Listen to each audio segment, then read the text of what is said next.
nung nag-medical siya, to cut the story short, bumagsak siya sa medical, may active TB na nakita sa kanya. Hindi namin alam na ang kahihinatnan pala na yon ay lifetime ban. Saan ka man naroon, magkaramay tayo sa OFW Journeys with Charm!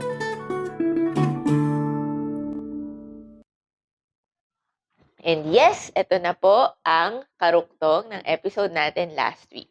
So sana abangan nyo. Ang daming mga words of wisdom na matututunan natin kay Princess, yung mga shinare niya, na mga struggles niya, and kung paano niya pinagdaanan. Very inspiring. And sana ma-inspire din kayo. So take time to watch this episode till the end. Thank you. Having delay yung sweldo na yon, so lahat tayo nakaka-experience nun, hindi pwedeng mag-abang ka lang sa sweldong delay. So kailangan humanap ka na naman ng extra income. Doon ko na naman pinasok yung talent ko. Pagtitinda. Sa day off namin, which is yung iba makikita mong day off gumagala, day off pumapasyal, day off kumakain sa labas. Kami hindi. Nasa Ukayan kami, naghahalongkat na mga damit, naghahalongkat na mga bag na pwedeng itinda. Day off namin, sako-sako, 5 sako, hila-hila namin bag. Nagla-live selling kami. Yes. Alam mo ba, 4 hours straight ang live selling ko noon. Facebook. Yes, sa Facebook. Hindi pa masyadong uso ang live, nauna na kami noon. Nagla-live selling kami, napapamain-main kami dyan. Yes, oo. Tapos after ng live selling, Pioneer ka pala. gutom na kami. Magde-deliver muna kami. 10 dirham lang ang tinutubo namin kada isang bag noon. Oo, ganun kami katyaga. Nung tumagal na abono pa lang sa 10 dirham kasi mamamasahe pa kami, nanguha ulit kami ng mga items, tapos medyo dinadagdagan na namin. Ganun talaga eh. Kailangan, unti-unti rin mag-a-add ka na rin ng products, tapos yung presyo, kasi nakikita mo na rin yung abono ka na rin sa pamasahe, nagtataxi pa kami. Tapos kayo mismo yung nagde-deliver pa nun, hindi pa uso yung mga ngayon, di ba? Pampa-deliver mo na lang. Actually, may courier pa nun, may gamit kaming mahal na courier pa nun, may gamit naman kaming courier, and then, meron kaming meet up sa metro station pa na, yung metro station. Alam mo ba yung nilalakad namin sa bahay namin from Sarja? Saan Tabukan? Ang layo-layong hagdanan pa. Isang oras ka pa halos maglalakad papunta lang sa stadium para sa 10 dirhams. Hanggang sa nakaipon kami, nagle-level up kami, nagkuha na kami ng mga bags na brand new, pero mura pa rin kasi pangmasa yung target namin. Nung medyo sa tingin kong malakas-lakas na nung time na yon, nagpasa ako ng resignation. Kasi delay na yung sahod eh. Wala ka nang ibang aasahan, kundi yung extra income ko na lang. Correct. So, ako, bibihira yung mga malalakas ang loob na magre-resign ka, tapos, susugal ka sa extra income, which is hindi mo alam kung hanggang saan, ano ang kahihinatnan. Totoo. Hindi lahat may guts or kakayanin yung ganong situation. Nag-resign na ako. Kasi wala na rin kahihinatnan yung delay ko sahod. Nag-iisa na ako eh. So ano pa yung gagawin ko? Bukod sa nagmumukmuk ako noon, nagla-live selling ako after ng work since Sheikh Zayed ako, financial, nilalakad ko na lang. Live ako after work. So nung nakita kong sa tingin kong kaya ko to or kailangan kong kayanin to para sa sweldo kasi useless eh. Kung itutuloy ko yung company ko na 3-5 ang sahod pero delay, wala ka pa rin income eh. Yun nga. Pag-follow up ka lang, delay pa rin eh. Walang hahabol eh. Kahit na ibigay nila yung sahod mo ng hindi pa rin enough eh. Bakit hindi ako magsubok or subukan kong pasukin yung full-time na pagtitinda? Kahit ang pumapasok sa akin income 20, 30, 50, importante meron. Kesa sa wala. Correct. Diba? Tama. So yun, ang sinabi ko sa amo ko, Sir, magre-resign ako. Please, wag mo muna akong i-cancel. Parang awa mo na, wala akong pang visa. Yung asawa ko na pauwi siya ng Pinas. Mag-isa lang ako sa buhay ngayon. I-hold mo muna yung cancellation ko. Bigyan mo ako ng pagkakataong mag-resign at magtinda. Ganun kabait yung amo ko. Hindi niya ako kinancel. Maswerte ka rin sa mga amo mo. Yes, kasi kailangan talaga pakita mo rin yung dedication mo. Yes. Kaya binabalik din sa iyo. Oo. Ayun, sinabi ko 'yon. Wag mo na ako i-cancel. Tapos, ayun, nag-resign ako. Hindi pa nga sila naniniwala. Nung nag-resign ako, tinaas yung sweldo ko ng 4-5. Saranin ko yung 4-5, di ko kailangan ng 4-5. Kailangan ko cash. Oo. Doon yung time na pag-focus ko, nag-pandemic, lockdown. Yun na. 2020 kasi October siya napauwi. Nag-resign yata ako around April na nun eh. March, April. Ng 2020. Yes, 2020. Kasi halos, kung hindi ako nagkakamali, between March and April, yung lockdown, na as in lahat nagpanic. March, around. Lockdown talaga siya kasi lockdown, walang stocks, wala kang pagtitindahan. Nasa ng stocks, wala kang benta, sarado lahat. Yung mga groceries, limited na lang, walang buyer, walang pera. Unang-una, kahit na nandyan yung mga prospect mong buyer, pag wala kang paninda, wala. Yung market ko, hindi ko hininto, ang market ko, lockdown, extra income, extra opportunity, ngayon na yung panahon, basta ganun yung caption ko. As in, meron kaming mga clients noon na mga regular clients dati ng ukay na sumuporta rin na sige subukan natin itong pang business pa Pinas yung mga Victoria's Secret yung una ko noon. Okay. So, doon ako nakilala. Yung Yes, alam mo ba ang sikreto pa dyan? Itong mga online seller, ito sikreto ko sa inyo. Ito malupit to, pinagbabawal na teknika. Hindi lahat ng panahon may benta tayo, hindi lahat ng araw may benta. So, ang gagawin mo pag wala kang benta, magpanggap ka may benta ka. Ganun ang sikreto dyan. So, kung ang benta mo, 7 pieces lang. Siyempre, ang picture, gawin mo doble, gawin mo 14. Kung ang benta mo 14, gawin mong 28 yung picture. Yun yung tamang marketing. Huwag mo ipapakita sa lahat na wala kang benta. Kailangan magpanggap ka na meron kahit wala. Yan ang sikreto. Hindi naman nila malalaman yun. Yes. Pinagbabawal na technique yun, ha? Makita nila yan, hindi Yes. nila yan. For example, eto, stock lang to. Stock mo yan, order mo yan. Pakita mo, benta mo yan para alam nilang malakas ka. Yes. Yun yung discarding ginawa ko. Doon ako nagsimula. So yun, kailangan mo lang din minsan magpanggap eh. Magpanggap ka. Siyempre, hindi naman tayo mamamatay sa isang Hindi tsaka marketing technique. Marketing strategy. Kung yung iba, merong tinatawag na marketing strategy. Sa akin kasi, own experience yung pinangahawakan ko. So ganun, kung itong stock na nakita mong makalat, ang kalat na, ang gawin mo, picturean mo, kunyari lagay mo sold. Kahit walang bumili. Bound to Philippines, pero totoo bound to stock room. Ganon ang gawin mo. So yun yung mga tips. So, ayun, yun. Tapos, so yun, nag-resign ako whatsoever. Nag-boom. Nag-boom naman yung Victoria's Secret ko. Nag-boom talaga siya sa masa. So, Mga pabango yun o mga... ganito, Oo, Victoria's yung Secret mga ako. Mga perfume, spray, colognes, Oo. ganyan. Alam mo naman sa atin, colognes, Victoria's Secret. Correct, Pag sinabing VS kasi, branded na. So, gusto naman nila yan. So, yun. Tapos, naubusan ng supply. As inawalan Victoria's Secret ang ibang brand. Pero go pa rin, basta mura. Ang sikreto pala dyan, ibahin mo yung presyo mo kapag retail, wholesale, at reseller. Magkakaiba yon. Ito, bilang entrepreneur at my own experience, tulad nga sinasabi ko, hindi ako expert mag-advise, pero in my own experience kasi ang pinagbabasihan natin dito. So, kailangan kasi magkakaiba ng department. Iba ang retail, iba ang reseller, iba ang wholesale. Or wholesale at bulk order, yan ang magkasama. Yes, magkakaiba yan. Hindi pwedeng isama mo si wholesale kay retail mo lang. Sino malulugi nun? Ikaw. Correct. Yes. Kapag marami yung kukunin yan, kahit 1 dirham na tubo, patusin mo yan. Kasi ang bilang nun quantity. Tama. Para ka lang middleman nun. Release. Agad. Pera agad sa'yo. Bili ka ng ibang stocks mo. Ganon. Tama. Pero na-curious ako kasi syempre sabi mga pandemic yun, di ba? Tapos yung, kumbaga yung natira sa sweldo mo, yun na yung unang sweldo mo, yun yung pinanggastos mo. Yes. Saan mo nakuha yung break na yun? Saan mo nakilala yung, paano mo nakuha yung Victoria's Secret? Kumbaga, connection lang din yan. Oo, connection. Meron ako tinulungan din na friend. Kasi nagtanong siya sa akin. Online seller din siya. So may natulungan akong friend, sabi niya, meron ka bang kakilala nito? Sabi ko, yes, meron ako. Binigay ko sa kanya. Okay. Meron ka bang kakilala nito? Yes, meron ako. Yes. Tapos siya yun nagtumulong. Oo, vice versa yon. So, kailangan din. Yes, nagtulungan din kami. So, yung 5K ko, kumita ako ng 2K, naging 7K siya na on hand. Pinaikot Inikot ko. mo. Yes, Okay. pinaikot ko. Ginawa kong puhunan. Okay, 7K, pak, labas ko. Hanggang sa nakaipon ako ng 15,000.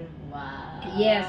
Binibilang ko yun, may TikTok pa ako dati. Oo. Hindi ako nangihinayang na, yung 1,000, pambili ko ng stocks, ay tabi ko na lang, hindi. O kaya ito, pangkain ko na lang, pambili ko ng bag, hindi ako Pang ganun. reward sa sarili Reward sa kasi sarili ko. naghirap It's ako. not yet time to treat yourself. Hindi pa yun yung tamang panahon. Wala ka pa, nagsisimula ka pa lang.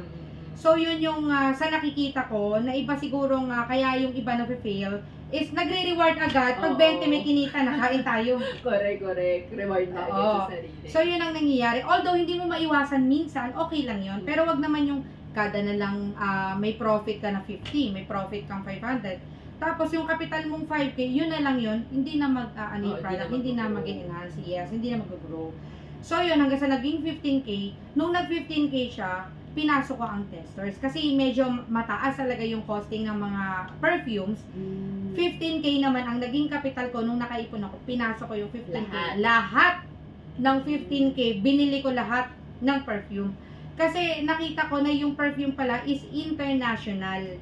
Ang naging VS kasi, ang target ng VS is masa lang. Pinoy. Basta magla-live selling ka, ganyan, may marami makakita. Ngayon, makakakuha ka ng mga international na client mo, like ibang lahi na. Okay. So, may magkakagusto. Hindi naman kasi, actually, hindi lang naman sa product ng mga perfumes. Kahit saan, hindi lahat ay magugustuhan yung product mo. Oo. Kailangan mo lang maging confident kung paano mo siya dedepensahan. So, kailangan, alam mo, knowledgeable ka rin. Yung pinasok ko na yan, dapat alam ko rin. Oo. Hindi pwedeng nagbenta lang ako, ay hindi ko po alam ba't ganyan. Kumbaga, nung binili mo yung mga perfume, hindi mo pa alam alin yung mabenta doon. Yes. So, basta nag-risk ka lang kung alin. Yan ang magandang Yung tanong. kit- Tama yung- yan. Yes, Oo, tama yung yan. familiar sa'yo, gano'n. Oo, tama yan. Kung ano yung, hindi ko alam na ito pala, oh my God, hindi pala siya mabango. Ito pala hindi mabenta. Basta nag-take ako ng risk sa 15K, bilhin ko lahat yan. Tapos, bahala na si Batman, i-market ko yan. Kasi ganun ako eh. Ganun yung klase ng entrepreneur na meron ako. Nag-take talaga ako ng risk. Oo. Hindi ako natatakot. Basta sabi ko, kaya ko ibenta to, ibibenta ko to. During pandemic, imaginein mo, nakash ko lahat ng, natapos ko pagawa yung bahay namin, nakash ko yung mga appliances whatsoever. Wow. Tapos, meron ako 100,000 na naipon Oo. sa bank account ko. Oo. Which is, hindi siya, kasi kino-consider ko, pag ikaw ay nagbangko ng pera, pag wala ka pinaglalaanan, dead money yun. Oo. Hindi gumagalaw yun eh. Correct. So, Lalo ang- walang interest. Walang sa interest, bangko. yes. Natutulog siya. So, inisip ko, gastusin. Okay. Alam mo na kung in a way, na magtatayo ako ng isa pang business. Oo. So, yun yung affinity. Yun yung milk teahan. Oo. So, ito na ang nakakatawang part. So, nung franchise kasi yun eh, gumastos ako doon ng, naka-promo pa sila noon, less than 100,000 yung franchise fee, Oo. tapos, pwera pa yung mismong pwesto. So, doon na darating yung part na grabe, napasubo pala Gusto ako. agad yung 100,000. Nag-risk pala talaga ako ng malaki. Kasi, syempre, from entrepreneur, biglang magiging business owner ka. Oo. Which is may pinagkaiba kasi pag entrepreneur ka, sugal ka lang ng sugal eh. Mm. So pag business owner ka, yung like investor ka na, Oo. kailangan pala aware ka rin sa kikita ba to? Yung stocks ba nito? Which is hindi ko napaghandaan, hindi ako yung taong ganon. Oo. So, dalawang klase yan. May isang investor, may isang entrepreneur. Oo. So, doon ako lumilinya sa entrepreneur. Yung sugal lang ng sugal. Oo. Go lang ng Go lang ng go. May kitain wala, kaya natin yan. Oo. Yung entrepreneur pala, yung pinasok kong business is business owner. May kinikita ba ako dito? Oo. Yung pala yung mga kailangan kong alamin, which is hindi ko inalam. Yung return of investment. Yes! Yan. Hindi ko talaga inalam yun, girl. Totoo yan. To be honest talaga sa inyo, nabigla talaga ako doon at na-shock talaga ako. Kasi yung inakala ko, which is inakala ko talaga yung 100,000 is magiging okay, malayo pa pala, beyond my imagination. Yung gastos mo nun sa Ang capital laki mo. pala. Nasa more than like 300,000, 250,000, ganun pala. Ang laki. Yes, alam mo yung nangyari nun? Oo. Nung nagpapatayo kami, nakuha na namin yung contract yung pwesto eh. Oo. So yung pwesto nakuha namin ang mahal, more than 100,000 din. So iba pa yung pwesto, iba pa pala yung ipapagawa mo. Oo. Iba pa pala yung construction, which is talagang nabigla ako doon. So kayo, advice ko sa inyo ha, sa mga magtatayo ng business dyan sa labas. restaurant yun, small coffee shop. Grabe, pag-aralan nyo munang mabuti, ang laki ng pinagkaiba nung nagtitinda ka, nag-online ka, kaysa dun sa lalabas ka, magbi-business ka. Oo. Ang laki ng Sabay, difference. ano ka pa? Yes. Ano yan, ano yung tawag dyan? So, yun. Ako, yan, experience ko talaga yan. Paano mo nga binild yung ano? Binil ko yun, ganito ang ginawa ko. So, wala kaming pagkukunan, kundi yung mga perfumes ko, which is napalawak ko naman. Sa tingin ko, may sapat na rin akong stocks. Ngayon, ano na namin yung contract yung sa construction, okay na yung contract. Nasa 150 rin na gastos ko doon. Tapos, magme-message na lang yan sa'yo, magpa-pop up. Kailangan ko ng 75,000 bukas. Kasi papagawa natin. Grabe, alam mo yung 5,000 dirhams lang yung pera mo sa bangko, yung dati nag-i-imagine ka ng 100,000, wala na lahat yun. Yes! Dahil gusto mong gastusin, ayun. Ayun, gastos na. sumobra. Beyond the limit pa. Grabe talaga. So yun, yung 75,000, kinontak ko lahat ng possible na pwede kong kontakin na mga wholesale, kahit supplier, kunin niyo yung mga supply nyo, parang awa nyo na kailangan ko ng pera. Ganun yung nangyari. So, nagtatawag ako na nagtawag, pinamigay ko yung mga pabango ko, bagsak presyo. Kasi wala na sa costing, maging pera lang. Kasi asset mo na yan eh. So, yung tinatawag mong asset na keep mo para maging stocks, kakailanganin mo yan eh. So, yung mga asset na yun, gawin mo munang pera. Wala namang ibang gagawin doon kundi pera pa rin, di ba? So, yun yung ginamit ko. Binagsak presyo Yung mo. perfume ko na tinatawag kong asset, binagsak presyo ko para maging pera. Nakapagpalabas ako ng 50,000. Tapos sabi ko, In sir, one day lang, di ba? yes sir, 50,000 muna, pwede ba? Tapos ano na, medyo ano na, hanggang sa makakembot ako na enough naman, naging ano naman, wala kami tigil na kaka-live noon. Lahat ng mga perfume namin, bagsak presyo, magkaroon lang kami na, pagka naka-worth 2,000 ka, ito yung sayo, ito yung ganyan, ito yung ganyan. Basta lahat ng mga possible prospect, kinontak ko. Okay. So nakaipon naman kami ng enough naman, hindi naman super enough.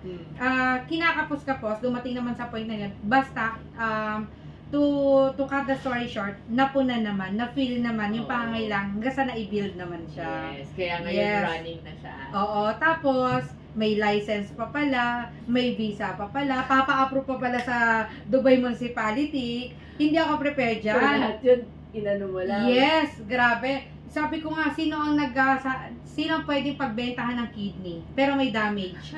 Oo, sabi ko sa kanila, ihanda na yung mga kidney nila. Oo, yes, totoo yun. Totoong Grabe, experience no? talaga yun, grabe. So, Pero talagang, so natuto ka nun na kung paano magtayo rin talaga ng business. So, Yes. Dagdag sa experience. oo, actually, yun nga, I therefore conclude, dun ko lang na-realize na dapat pala pag nagtayo ka ng business, kung ano yung passion related, like, for example, nandito ako sa industry ng sales and retail. Oo. Wholesale or sales and retail, fashion, accessories, whatsoever, dun ka pala dapat lilinya. Hindi mo na tayo na experience, di ba? Sa mga kwento mo nga. Pero ano yung pinakamahirap na pinagdaanan nyong mag-asawa nyong pamilya na nalampasan nyo? So, isa sa mahirap yung magkahiwalay kami. Oo, LDR. yun talaga yung pinaka. Kasi may time na, alam mo naman tayo, pag LDR, minsan yung relationship, Oo. masisira o mawawasak, mga ganun na encounter ng kahit sinong OFW yun eh. So, yun na din yung lungkot mo, whatsoever. So, sa tingin ko, ang isa sa pinakamahirap na na-experience namin yung magkahiwalay nang hindi kami prepared, ang hirap mag-isa, Oo. yung lalo kung may business ka na, kailangan mo ng lalaki, walang magbubuhat, walang mag-aagapay, Correct. dalawa lang kaming babae. So far, yun yung isa sa pinaka worst kasi blacklisted yung asawa ko. Hindi siya basa-basang umuwi lang na nag for good na anytime pwede mong kunin. Hindi ganun yung issue niya. Blacklisted siya, which is wala na siyang chance bumalik ng UAE. Yun yung worst part. So kahit magdadrama ako, mag-iiyak ako, kahit na makaipon ako ng pera o ng company mapalago, walang chance walang buhay kasi wala yung family ko. Hindi ako nawala ng pag-asa. Meron akong kilala sa Amir, sabi ko, ang ginawa ko ganito, yung anak ko nasa Pinas din. So, hindi ako nawala ng pag-asa na mag-visit visa kasi matigas talaga ulo ko. Since meron ako pang visit visa, sige sugal. Ang ginawa ko, binisaan ko na yung anak ko. Inuna ko yung anak ko. Okay. Baka sakali pag may visa yung anak ko, ma-approve na yung asawa ko. So, binisahan ko yung anak ko. Ang anak ko na-approve. Ang asawa ko hindi pa rin. Grabe. So, talagang decline. Rejected talaga. Sabi ko sa kanya, ano yung gagawin ko? Na-approve yung visa ng asawa ko. Walang magdadala, yung sa anak ko, walang magdadala sa anak ko. So, yun ang nangyari. So, na-approve siya ng visa niya. Sabi sa akin ng Amir, pumunta ka sa Mirdif, Uptown Mirdif, doon sa immigration doon. May DHA doon. Pagpunta ko ng Uptown Mirdif, pinakita ko yung mga record na magaling na siya. Yun din kasi ang in-advise sa akin. Ang gawin mo, sabi sa akin, bago ka lumakad ng wife's visa, kompletuhin mo yung requirements ng asawa mo. Tingnan mo yung magaling na siya. Tapos, kailangan galing sa provincial yung health niya na magaling na siya, na fit to work siya. Tapos, kailangan may x-ray siya na current. Tapos, mamaya-maya, ang lumalabas, Pilipina. Tinawagan ko yung asawa ko ngayon. Be, may chance! May chance tayo, may Pilipina. Sabi ko talaga, kami dalawa na nagdarasal kami. Kasi, alas na namin yun, last card na namin yun eh. It's now or never. Eto na to. Wala na kaming ibang tatakbuhan kundi yung DHA Mirdif. Kasi wala na ibang immigration kundi yung DHA. Yun ang DHA yung nag-ano sa asawa ko eh. Correct. So sabi ko, sabi nung Pinay, yung pong mismong nag-a-assist dito is naka-leave. Hindi po kayo ma-assist agad. Matagal-tagal po ito, mga 3 months. Ngayon po, naka-leave siya. Ito po ba yung mga requirements mo? Yes po, meron po akong ito pa yung noon, di pa na-open yung affinity. Ito po yung requirements ko noon, ganyan, ito po yung certificate ko, ito yung anak ko, ganyan kami. Sige po, i-check na lang po namin, kasi advisean ko na lang po kayo. Sige po, okay lang, ganun. Naka-leave kasi siya, so consider ko, sabi ko sa asawa ko, babe, matagal-tagal pa raw, naka-leave pa kasi, baka mga 3 months pa, hintay na lang natin. Tapos, all of a sudden, pag uwi ko, may tumawag sa akin habang nasa daan ako, nasa taxi.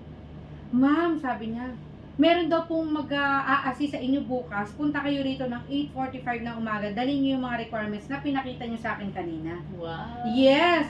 Pinay tumawag. Sabi ko, ay, sige po, no problem po. Tawag na naman sa Ayan. akin. Tawag na naman ako, be, may chance tayo kahit pa paano. Yung chance na yon hindi naman namin kiniklaim, pero at least may mag-a-assist na. May sisilip, may hope na. May progress, may sumilip. Kasi yung iba, no chance. Not at all, ganyan. What is the problem? Sabi ko, Madam, the problem is my husband. Sabi ko, nakaban po siya for life. May company ako, Madam. Ito yung income ko ngayon. Pinapakita ko, ito yung income ko ngayon. Ito yung mga bangko ko. Para ma-feel nila na may pambayad ka. Kahit na may sakit asawa mo, kaya mo siyang buhayin. Hindi na niya kaya magtrabaho. Ganun yung point eh. So, lahat ng pwedeng kayamanan na meron ka, ibuga mo na. Ito yung kidney ko. Tapos sabi ko na, ito po yung anak ko, may visa na po siya, Madam. Yung asawa ko wala pa po. Kukuhanin ko sila, Madam. Mag-visit lang ako sila. Tapos, ito po yung papeles ng asawa ko, magaling na po siya, Madam. Tapos sabi niya, okay, I will check. Sabi niya, don't worry, sabi niya. Sabi ko sa kanya, thank you so much, Madam! Thank you so much, Madam! Alam mo ba, kung kinakailangan hanggang tuhod, grabe talaga yung pagpapathank you ko. Madam, thank you. Sabi pala niya, how many % chance, Madam? Sabi niya, 100%. Thank you so much, Madam! Thank you so much. Alam mo, Full bow talaga. grabe, gusto ko nagawa na sa kanya. Dahil sinawag ko sa asawa ko. Sabi ko, be, good news. Sabi niya, kahit matagal pa, okay lang. 100% chances daw. Doon nabuhayan yung loob ko. Alam mo, ginawa ko nun? Hindi ko pinatagal ng 30 days. Maya't maya, may binigay siya sa akin letter. Sabi niya, okay, when they will not follow up this one, sabi ni Madam ng DHA, ipakita mo tong letter na to, pumunta ka ng immigration. Lakarin mo. Sabi, NOC yun. NOC nakatibayan na wala na silang objection. Pwede nang pumasok yung asawa ko sa UAE. Grabe, may himala pala. Yun yung grabe talaga na na-experience namin. Talaga na iba yung level na binigay ni Lord. Sobrang pala, ganun pala yung yung kayang ibigay ni Lord. Oo, yung palang Miracle. experience, yung miracle, ganon. Yun yun. Yung last question ko sa'yo actually, pero ang dami mo na talaga na ibigay na words of wisdom, mga advice. Pero meron ka pa bang gustong i-advise sa mga OFW na nakaka-experience din ng hirap sa buhay or yung mga gustong magnegosyo? Sa tulad ko, OFW, tayo, yung mga nakaka-encounter, kasi reality tayo so realidad tayo, na-experience natin yan So, may mga delay na sahod, tapos yung mababang sweldo, hindi siya dahilan para sabihin mong wala kang pera. Maraming paraan para magkapera ka. Kasi, tulad ng sinabi ko kanina, physical and visual na tayo Ang tao, ngayon, nabubuhay na sa online. Oo. Kahit wala kang puhunan, pwede kang kumita. Linyahan ng mga entrepreneur yan, which is totoo. Totoo yun Kasi kailangan, hindi pwedeng kakatwiran mo na lang, wala kang pera. Pero ang gastos mo. Yun nga. Diba? Ngayon, kung wala kang pera, huwag kang gumastos. Wala kang pera, ang gastos mo, tapos maluho ka, hindi ka naman naghahanap ng extra income. So, ang ma-advise ko talaga, number 1, kailangan humanap kayo ng extra income. Maraming income, hindi lang pagtitinda. Kung hindi nyo linya ang magtinda, mag-part-time kayo. Magturo kayo. Tama. Mga tulong kayo, magtagalinis, magtagalaba, maraming pwede. Huwag mo sabihin, ay hindi ko linya ang pagtitinda, wala akong hilig dyan. Okay, kung wala kang hilig, maghanap ka ng kakahiligan mo. Tama. Hindi mo pwedeng irasan, wala akong hilig sa pagtitinda, ayoko niyan. Pero wala kang pera. Diba? Tama. So, kung hindi ka mahilig magtinda, maghanap ka. Kung ang oras mo 8 to 5, maghanap ka ng panggabi. Mag-ano ka ng admin, marami talagang oportunidad, maraming opportunity sa paligid na ikaw mismo ang dapat maghanap. Hindi silang lalapit sa'yo. Tama. Never, hindi. Nakaupo ka lang magbabrowse ka lang, wala kang ginagawa. Kesa manood ka ng mga marites dyan na maghanap ka ng pagkakabuhayan. Kasi ang Facebook ngayon, ginagawa ng pera yan. Oo, Hindi pwede lang ka basa-basa kumita. pinapalobat mo yung battery mo without anything. Tama. Yun yung ma-advise ko sa kanila na hindi rason na hindi ka marunong magbenta ay tapos na ang buhay mo doon sa kinikita mo. Ngayon, Wait, thank you so much, Princess. may na-advise ka ba? Oo, ang dami-dami namin na nakuha sa'yo. And thank you so much for your time. We appreciate Salamat. it. And Na-appreciate ano ko. pala yung mga social media, paano kayo pa-follow ng ating mga Ay, ipapost ko rin dyan, pero sabihin sure po. Ano natin. yung Ano yung OFW journeys. Okay, mga ka-OFW journeys, maraming salamat po pala sa pag-stay tuned. Sana po may natutunan kayo. Actually, first time kong first time ako ma-interview ni Miss Char. Ang swerte ko na na-interview kita. Tapos first time ko rin. So, ayun po, mapafollow and like tayo at makikita yung items natin sa Facebook page, Fragrance and Beauty. Meron din tayong mga t-shirts, Jokers Apparel UAE. May TikTok din po tayo dyan. At meron din tayong WhatsApp, email, or physical store na pwede nyo puntahan. Kung gusto nyo, most important po, kumontak lang kayo sa amin directly. Sige. Ipopost ko lahat yan, yung iyong mga social media. Yes, Miss Char. Maraming salamat, Miss Char. Thank you. And sa uulitin ulit, Yes po. pag may bago ka namang venture, natin. Sa susunod, ikaw naman ang i-interviewin ko, Miss Sige, Charma. sige. Oo. Thank you, bye! Salamat sa nanood. Thank you.